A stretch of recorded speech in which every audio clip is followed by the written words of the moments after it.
यंदा 4 ऑगस्ट रोजी आषाढ अमावास्या आहे. तिलाच दीप अमावास्या किंवा दिव्याची आवस असे म्हणतात.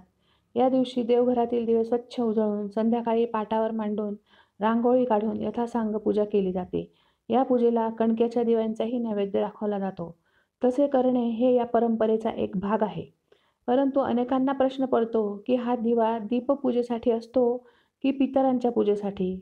त्यामागील शास्त्र जाणून घेऊ. अमावस्येच्या तिथीला पितरांचे स्मरण करून त्यांना नैवेद्य दाखवला जातो. तसेच दानधर्म केला जातो. प्रत्येक अमावस्येचे वेगवेगळे वैशिष्ट्य आहे. त्याप्रमाणे आषाढ अमावस्येला दिव्यांच्या पूजनाचे महत्त्व आहे.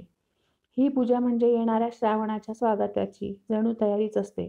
अशा उत्सव प्रसंगी कणकेचा किंवा ज्वारीचा दिवा करून तो दक्षिण दिशेला लावला जातो.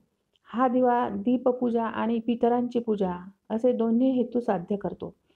दीप अमावस्येनिमित्त या दिव्याची पूजा करून तो दक्षिण दिशेला ठेवल्यामुळे या दिशेने यमसदनी जाणाऱ्या पितरांना प्रकाशाची वाट दर्शविली जाते.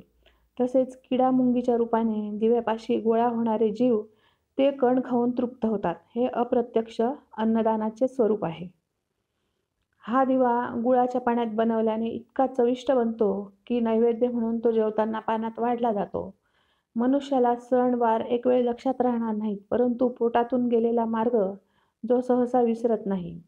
कणकेचे दिवे या सणाची ओळख बनून प्रतिवर्षी आपल्याला या परंपरेची आठवण करून देतात.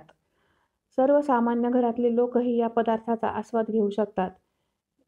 एवढा तो बनवणे सोपे आणि बिनखर्चिक असते. या दिव्यात साजूक तूप घालून खाल्ले असता त्याची चव आणखी छान लागते. हे दिवे आपल्याला एवढे आवडतात तर ते खाऊन आपले पितर आणि अन्य सूक्ष्मजीव का बरे तृप्त होणार नाहीत?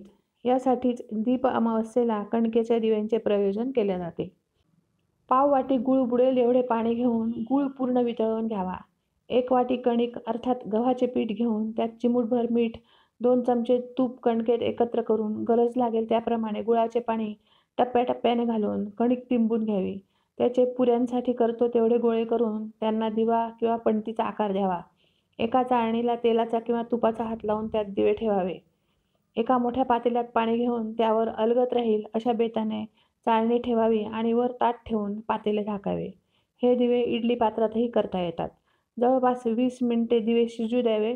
मग गॅस बंद करून दिवे थोडे गार झाल्यावर त्यात साजूक तूप घालून खावे.